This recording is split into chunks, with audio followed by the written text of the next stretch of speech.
Episode के start में एक पास्ट का सीन दिखाया जाता है जहां जेजिन डूबने का नाटक करके डॉक्टर ओ को डरा देता है और फिर डॉक्टर नो को रिंग पहनाता है। डॉक्टर नो बोलती है अगर मॉम को इस बारे में पता चल गया तो वो क्या सोचेंगी। तो जेजिन बोलता है कि मैं मॉम से झूठ बोल दूंगा। तो डॉक्टर नो बोलती है कि मॉम ने कभी नहीं सोचा होगा कि उनका बेटा उनसे झूठ बोलेगा और बोलती है अगर दोहून ने भी बड़ा होकर हमसे झूठ बोला तो जेजिन बोलता है ऐसा कभी नहीं होगा। और वहाँ कांग भी होती है जो इनकी सारी बातें सुन लेती है और फिर ये एक रेस्टोरेंट में जाके खाना खाते हैं और अपनी एनिवर्सरी एंजॉय करते हैं जहाँ डॉक्टर नो जेजिन को एक वॉच गिफ्ट करती है। तो जेजिन बोलता है कि अब से मैं यही वॉच पहनूंगा। तभी इन्हें कांग की तरफ से एक वाइन मिलती है। तो डॉक्टर नो जेजिन से पूछे कि तुमने मॉम को बताया कि हम यहाँ आ रहे हैं। तो जेजिन मना करता है, बोलता है कि हम यहाँ हमेशा आते हैं इसलिए मॉम को पता होगा। फिर डॉक्टर नो बोलती है कि मैं मॉम को फोन करके वाइन के लिए थैंक्स बोल देती हूँ। तभी डॉक्टर नो देखती है कि कांग वही उसी रेस्टोरेंट में होती है। दोबारा देखने पर डॉक्टर नो को वहाँ कांग नहीं दिखाई देती है। फिर स्टोरी प्रेजेंट में आती है जहाँ पार्क कार का नंबर देख के बताता है कि ये कार वही है जो जेजिन ने रेंट पर ली थी। और फिर उस कार में से एक बैग गिरता है लेकिन उस बैग में पॉलिथीन होती है। इसके बाद पुलिस इनसे पूछती है कि आपने लास्ट टाइम जेजिन को कब देखा था। तो डॉक्टर नो बताती है कि वेडनेसडे को। तो पुलिस बोलती है रिकॉर्ड के हिसाब से जेजिन ने वो कार थर्सडे को रेंट पे ली और सीसीटीवी में वो कार फ्राइडे को कैप्चर हुई है। सैटरडे की नाइट को वो कार पानी में गिर गई। तो कांग पूछते है कि आप श्योर हो कि जब कार पानी में गिरी तो जेजिन उस पे था। तो पुलिस बोलती है अगर जेजिन उस कार में नहीं होता तो वो कार की पानी में गिरने की रिपोर्ट जरूर करता। फिर पुलिस को पता चलता है कि कांग लीसना और जेजिन के बारे में रेस्टोरेंट में पूछताछ कर रही थी। तो पुलिस पूछती है कि लीसना कौन है। तो डॉक्टर नो बताती है कि लीसना जेजिन की गर्लफ्रेंड है। तभी पुलिस को एक फोन आता है, उन्हें पता चल जाता है कि जेजिन कहाँ रुका था और फिर ये लोग उस लोकेशन पे जाते हैं लेकिन वहाँ जेजिन और लीसना नहीं होते हैं। और वहाँ की ओनर बताती है कि उन लोगों ने 1 महीने का रेंट दिया था। लोकेशन पर पुलिस को जेजिन का सुसाइड नोट मिलता है जहाँ जेजिन ने लिखा था कि मेरी लाइफ में खुशियों से ज्यादा दुख है इसलिए मैं सुसाइड कर रहा हूँ। और यहाँ जेजिन ने सुसाइड करने के लिए अपनी फैमिली से माफी मांगी होती है जो सुन के कांग टूट जाती है। तभी कांग देखती है कि एक छोटी बच्ची ट्रम्पोलाइन पर जंप कर रही है। कांग को याद आता है कि जब जेजिन का जन्म हुआ था वो भी जेजिन को लेकर ट्रम्पोलाइन पर जंप करती थी और जब जेजिन थोड़ा बड़ा हुआ तो कांग और जेजिन साथ में ट्रम्पोलाइन पर जंप करते थे और बड़ा होने के बाद भी जेजिन ट्रम्पोलाइन पे कूदता था। और यहाँ कांग ये सारी बात याद करके ट्रम्पोलाइन पर कूद रही होती है और कांग को ऐसे ट्रम्पोलाइन पर कूदता हुआ देखकर डॉक्टर नो आकर उन्हें रोकती है। तो कांग डॉक्टर नो को बोलती है कि जेजिन के साथ जो हुआ तो मुझसे संतुष्ट हो और बोलती है कि मैंने तुम्हें कहा था कि जेजिन डेंजर में है और मुझे उसकी मिसिंग रिपोर्ट फाइल करने दो। और कांग बोलती है अगर जेजिन को कुछ हुआ तो मैं तुम्हें कभी माफ नहीं करूंगी। पुलिस स्टेशन में योंगमिन आके डॉक्टर नो से पूछता है कि जेजिन ने खुद को क्यों मारा और पूछता है कि जो सुसाइड नोट मिला है उसमें जेजिन की ही राइटिंग है। तो पुलिस बताती है कि हम उस सुसाइड नोट की राइटिंग को चेक करा रहे हैं और हमें उसके जिंदा होने का कोई ट्रेस नहीं मिला है जैसे उसका क्रेडिट कार्ड या फोन। तो योंगमिन बोलता है कि उसकी बॉडी भी नहीं मिली है तो आप ऐसे नतीजे पर कैसे पहुंच सकते हो। तो पुलिस बोलती है कि हमें उसका सुसाइड नोट मिला है। तो योंगमिन बोलता है हो सकता है कि जेजिन ने अपना माइंड चेंज कर दिया हो। और योंगमिन पूछता है कि सीसीटीवी का क्या। तो पुलिस बताती है कि हमने सीसीटीवी चेक किया था। योंगमिन फ्राइडे को आइलैंड पे आया था और हमें वो लोकेशन भी मिल गई जहाँ वो रुका था और वो रेस्टोरेंट भी जहाँ वो गया था। और पुलिस बताती है कि वो मार्केट भी गया था जहाँ उसने 2 बैग लिए जिसमें से एक बैग हमें कार में मिला और सैटरडे की नाइट को वो पोर्ट पर गया। तो योंगमिन पूछता है कि पोर्ट का सीसीटीवी कहाँ है। तो पुलिस बताती है कि वहाँ कोई सीसीटीवी नहीं है। तो योंगमिन बोलता है कि पोर्ट पे कोई सीसीटीवी नहीं है, इससे आपका क्या मतलब है। और पूछता है कि आप इस लोकेशन को एक और सुसाइड स्पॉट बनाना चाहते हो। तो डॉक्टर ने योंगमिन को शांत होने के लिए बोलती है। तो योंगमिन बोलता है कि तुम ऐसी कंडीशन में शांत कैसे हो सकती हो। फिर पुलिस बताती है कि योंगमिन का यहाँ रहने का कोई साइन नहीं है क्योंकि वो किसी और सीसीटीवी में कैप्चर नहीं हुआ है। फिर योंगमिन बोलता है कि जेजिन के पास सुसाइड करने का कोई रीजन नहीं है और बोलता है जेजिन ने अफेयर किया और वो डर गया कि वो पकड़ा जाएगा इसलिए उसने जाके सुसाइड कर लिया। फिर योंगमिन पूछता है कि लीसना ने कहा था कि वो सबको मार देगी तो क्या उसने जेजिन को मार दिया। तो कांग बोलती है कि ऐसा नहीं हो सकता और बोलती है कि सुसाइड नहीं मर्डर है। और यहाँ जेजिन इमोशनल हो जाता है और बोलता है कि जेजिन के पास क्या नहीं था, हेल्थ, वेल्थ, फैमिली, फेम, तो उसे लीसना से अफेयर करने की क्या जरूरत थी। तो डॉक्टर ने चिल्लाकर योंगमिन को शांत कर देती है। पुलिस स्टेशन के बाहर पार्क इनसे पूछता है कि अब क्या करना है। तो डॉक्टर ने बोलती है कि पुलिस वालों ने अभी के लिए हमें वेट करने के लिए कहा है तो अभी हमें घर जाना चाहिए क्योंकि दोहुन घर पर हमारा वेट कर रहा होगा। कांग बोलती है कि जेजिन को यहाँ छोड़कर चले जाए। तो डॉक्टर ने कांग को बोलती है कि आप मुझसे एक्सपेक्ट कर रही हो कि मैं यहाँ रुकूं और बोलते है कि हमें सिर्फ वेट करना है।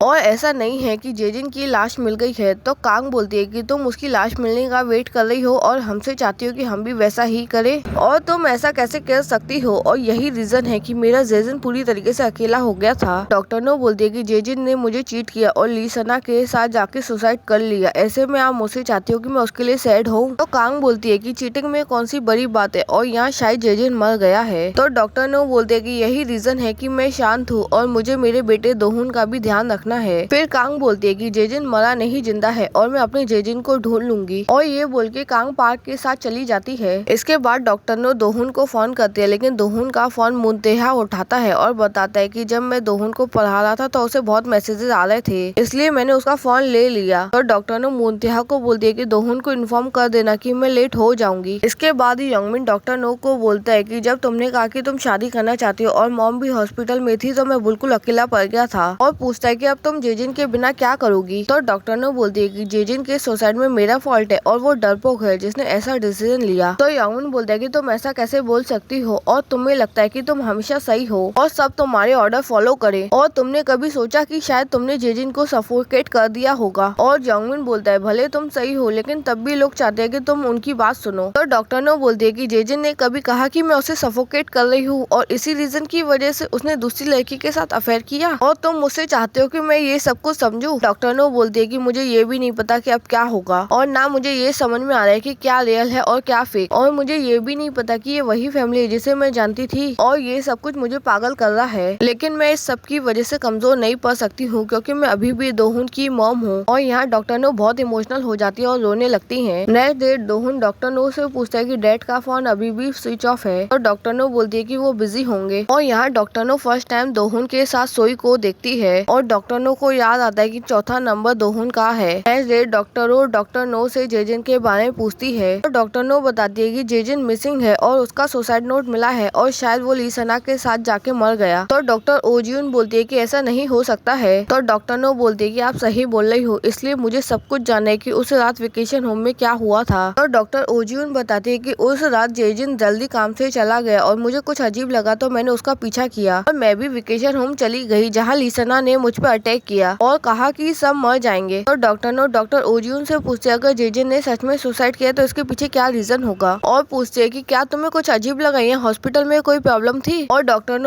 ओजियून को बताती है कि मैंने तुम्हारा फोन चेक किया था, उसमें मैंने तुम्हारी और जेजिन की बहुत सारी फोटो देखी जिनसे मुझे पता चला कि तुम और जेजिन एक दूसरे को बचपन से जानते हो। डॉक्टर नो बोलती है कि तुमने मुझसे जरूर किसी रीजन की वजह से झूठ बोला होगा, और तुम्हें पता है अभी मुझे कैसा फील हो रहा है, और मुझे नहीं पता कि ये वही जेजिन है जिसे मैं जानती थी, इसलिए मुझे जानना है कि जेजिन ने ऐसा डिसीजन क्यों लिया। तो डॉक्टर ओजियून बोलते हैं कि आप असली जेजिन को नहीं जानते हो, और कुछ ऐसी बातें जो आपको जेजिन के बारे में नहीं पता है, और यहाँ डॉक्टर नो को जाने के लिए बोल देती हैं। दूसरी तरफ पुलिस अभी भी जेजिन को पानी में ढूंढ रही होती है, तो एक पुलिस वाला बोलता है कि वो पानी में बह के दूर चला गया होगा। तो कांग बोलती है कि ऐसा नहीं हो सकता क्योंकि जेजिन जिंदा है, और मैं इतनी श्योर इसलिए हूँ क्योंकि मैं और जेजिन कनेक्टेड है। फिर एक पुलिस वाला बोलता है अगर जेजिन पानी में डूब गया होगा तो उसकी बॉडी तैर के 10 दिन में ऊपर आ जाएगी, और नेट सेंटर में, इसलिए ऐसा हो ही नहीं सकता कि बॉडी उस नेट में नहीं फंसे। फिर कांग याद करती है कि जेजिन पहले रेंट पर कार लेकर यहाँ आया, और फिर वो कार पानी में मिली और उसमें से एक बैग गिरा जिसमें प्लास्टिक थी। फिर कांग पार्क को बोलती है कि अगाथा क्रिस्टी की एक नॉवल है जिसमें मैनलीड ऐसे ही गायब हो गया था, और ऑथर ने बुक में कभी नहीं बताया कि मैनलीड गायब हुआ था कि वो मर गया था। कांग बोलती है कि जेजिन यहाँ आया था लेकिन हमें नहीं पता कि वो वापस गए या नहीं। फिर कांग पार्क से पूछते है कि सबसे पहले किसने बताया था कि पानी में एक रेंटेड कार मिली है। तो पार्क बताता है कि एक फिशमैन ने बताया। दूसरी तरफ डॉक्टर नो जेजिन के कैबिन में उसकी की हुई सर्जरी की फाइलें चेक करती है। फिर जेजिन का कंप्यूटर चेक करती है लेकिन उसमें पासवर्ड होता है। डॉक्टर नो उसमें लीसना का बर्थडे डाल देती है जिससे वो कंप्यूटर खुल जाता है। फिर डॉक्टर नो सर्जरी रूम की फुटेज चेक करती है लेकिन वहाँ सारे फोल्डर खाली होते हैं और एक भी फुटेज नहीं होती। डॉक्टर नो फाइलें रिस्टोर करने के लिए वो कंप्यूटर शॉप पर दे देती है। दूसरी तरफ पार्क सभी फिशरमैन से लीसना और जेजिन के बारे में पूछताछ कर रहा होता है, जहाँ एक फिशरमैन बताते कि हमने इसे वहाँ देखा था। दूसरी तरफ हॉस्पिटल में डॉक्टर ओजियून के पास गुकुंते आता है। तब डॉक्टर ओजियून तैयार होकर जल्दी में कहीं चली जाती है। गुकुंते सोचता है कि तुम्हारा जेजिन के साथ क्या रिश्ता है, और यहाँ डॉक्टर नो सर्जरी रूम की फुटेज देखते हैं कि जेजिन ने आज तक एक भी सर्जरी नहीं की, और सभी सर्जरी डॉक्टर ओजियून करती थी और जेजिन बस साइड में हेडफोन लगा के बैठ जाता था। दूसरी तरफ पार एक बोर्डमैन से जेजिन और लीसना की फोटो दिखा के उनके बारे में पूछता है। तो फिशमैन बताते हैं कि मैंने इस लड़की को देखा है लेकिन इस लड़की को नहीं, और मुझे ये इसलिए याद है क्योंकि ये रात में अकेले फिशिंग पे जाने की बात बोल रही थी। तो फिशमैन पूछते क्या वो वापस आई? तो बोटमैन बताते कि हम बहुत से लोगों को तुयंग छोड़ते इसलिए मुझे याद नहीं है। तो कांग बोटमैन को पैसे देती है और बोलती है कि मुझे भी वहीं छोड़ो जहाँ तुमने इस लड़की को छोड़ा था। दूसरी तरफ पुलिस डॉक्टर नो को फोन करके बोलती है कि हमें अभी बॉडी नहीं मिली, लेकिन हमें एक वॉच मिली है जिसकी फोटो हमने आपको भेजी है, आप उसे चेक कर लो। तो डॉक्टर नो देखती है कि ये वही वॉच होती है जो उसने जेजिन को गिफ्ट की थी, और यहाँ डॉक्टर नो वॉच को देख के बहुत इमोशनल हो जाती है और जेजिन के साथ बिताया हुआ टाइम याद करती है और फिर फ्लोर पर बैठ के रोने लगती है। नेक्स्ट मॉर्निंग कांग डॉक्टर नो को फोन करती है तो डॉक्टर नो बताती है कि पुलिस को जेजिन की वॉच मिली है। तो कांग बोलते है कि मुझे पता है इसलिए मैंने तुम्हें कॉल किया, और क्योंकि पुलिस को अभी तक जेजिन की बॉडी नहीं मिली इसका मतलब ये है कि जेजिन जिंदा है और तुम अभी के लिए खुद को संभालो, मैं वापस आके बात करूंगी। तभी डॉक्टर नो को बैंक से फोन आता है जहाँ डॉक्टर नो को पता चलता है कि उनके अकाउंट से सारे पैसे निकाल लिए गए हैं। तो डॉक्टर नो बैंक स्टाफ से पूछते है कि जेजिन ने ये पैसे निकाले, तो स्टाफ बताते है कि मुझे नहीं पता क्योंकि ये पैसे तुयंग की ब्रांच से निकाले गए हैं। फिर डॉक्टर नो सोचती है कि जेजिन ने सुसाइड करने से पहले सारे पैसे क्यों निकाल लिए, और जेजिन ने तुयंग में भी अपनी कार वहीं पार्क की जहाँ सीसीटीवी कैमरे लगे थे, जैसे वो एक्सपोज होना चाहता हो। और ये बोलना कि उसने डिप्रेशन की वजह से सुसाइड कर लिया गलत होगा क्योंकि वो सीसीटीवी में तो खुश लग रहा था। और डॉक्टर नो सोचते है क्या जेजिन सच में पैसों के साथ भाग गया, लेकिन ऐसा नहीं हो सकता है क्योंकि जो बैग जेजिन ने खरीदा था वो बहुत छोटा था। तभी डॉक्टर नो को एक वीडियो मिलती है जिसमें जेजिन ने खुद उस रेंटेड कार को पानी में डाला था और फिर ली सना को काम में सच में खुश हूँ। और ये देख के डॉक्टर नो सोचते है कि वो सब कुछ नाटक था। और इसके बाद डॉक्टर नो बहुत तेज चिल्लाती हैं, जो सुन के डॉक्टर नो की मैनेजर केबिन में आ जाती है और पूछते है कि क्या हुआ, तो डॉक्टर नो कहती है कुछ नहीं। फिर मैनेजर डॉक्टर नो को बताती है कि किसी ने आपकी तुयंग में होने की फोटोज इंटरनेट पे अपलोड कर दी हैं और बोल रहे हैं कि जो पर्सन मिसिंग है वो आपसे जुड़ा हुआ है। तो डॉक्टर नो बोलती है कि इस पे रिएक्ट मत करो। तो मैनेजर पूछते क्या ये सच है, तो डॉक्टर नो जाने लगती है। तो मैनेजर बोलती है कि मत जाओ क्योंकि सारे रिपोर्टर बाहर खड़े हैं। और यहाँ रिपोर्टर डॉक्टर नो को कैमरे में दिखाती है कि सारे रिपोर्टर क्लिनिक के बाहर खड़े होते हैं। तभी डॉक्टर नो के पास दोहन का कॉल आता है जो कहता है कि मॉम ये सब कुछ क्या है, और पूछता है कि डैड ने सुसाइड कर लिया। तो डॉक्टर नो मना करती है। तो दोहन बताता है कि रिपोर्टर्स हमारे घर के बाहर खड़े हैं। तभी मैनेजर डॉक्टर नो को एक वीडियो दिखाती है जिसमें कांग रिपोर्टर्स को बोलती है कि आप लोग यहाँ उन रूमर्स की वजह से आए हो, और बोलती है लेकिन उन रूमर्स से हमारा कोई लेना देना नहीं है। तो रिपोर्टर पूछती है कि तुयंग में जिसने सुसाइड किया वो आपका बेटा नहीं है, लेकिन उसका नाम चोई है। तो कांग बोलती है कि चोई नाम होने से आप ऐसा अनुमान मत लगाइए कि वो मेरा बेटा है, क्योंकि कंट्री में 5% लोग चोई नाम यूज करते हैं, इसका मतलब 2.5 मिलियन, और ये कोई छोटा नंबर नहीं है। तो रिपोर्टर पूछती है अगर वो आपका बेटा नहीं है तो आपका बेटा कहाँ है, और आपके बेटे जेजिन का क्लिनिक भी बंद हो गया, इसके पीछे क्या रीजन है। तो कांग बोलती है कि मैं आपको क्यों बताऊं, और ये बोल के कांग घर के अंदर चली जाती है। और तभी एक रिपोर्टर फोन में एक आर्टिकल देख के बोलती है कि ये फेक न्यूज है। घर में आके पाक कांग से बात करती है और याद करती है कि उस बोटमैन ने उसे उस लोकेशन पे छोड़ा था जहाँ ली सना गई थी, और वहाँ एक कैमरे में कांग को ली सना और जेजिन दिखते हैं। और तब जेजिन को जिंदा देख के कांग बहुत खुश हो गई थी। और अभी कांग पाक को बोलते है कि हमें जेजिन को जल्दी से जल्दी ढूंढना होगा। फिर कांग डॉक्टर नो को बोलते है कि मैंने तुम्हें कहा था जेजिन मरा नहीं है, लेकिन ये अभी भी टेंशन की बात है कि वो ली सना के साथ है, लेकिन अभी के लिए हमें इन्वेस्टिगेशन रोकनी चाहिए क्योंकि लोग इस बारे में बेकार की बातें कर रहे हैं और हम हमारी फैमिली का नाम ऐसी बातों में नहीं आने दे सकते हैं, इसलिए हमें इस बार साथ में मिलकर जेजिन को ढूंढना होगा। तो डॉक्टर नो पूछती है कि हम उसे ढूंढ पाएंगे क्योंकि वो अपने पीछे एक फेक सुसाइड नोट छोड़ के भागा है। तो कांग बोलती है ये तो ली सना की वजह से। तो डॉक्टर नो बोलती है कि जेजिन ने ये खुद करने का सोचा है। तो कांग बोलती है कि ऐसा नहीं है क्योंकि जेजिन ऐसा कुछ नहीं कर सकता है और वो ली सना के कंट्रोल में ये सब कुछ कर रहा है, इसलिए हमें जेजिन को सेव करना होगा क्योंकि वो खतरे में है। तो डॉक्टर नो बोलती है कि अब मैं उसे नहीं ढूंढूंगी। तो कांग पूछते है कि तुम्हारे लिए ठीक है कि वो मर गया। तो डॉक्टर नो हाँ बोलती है और बोलती है कि आज से वो मेरे लिए एक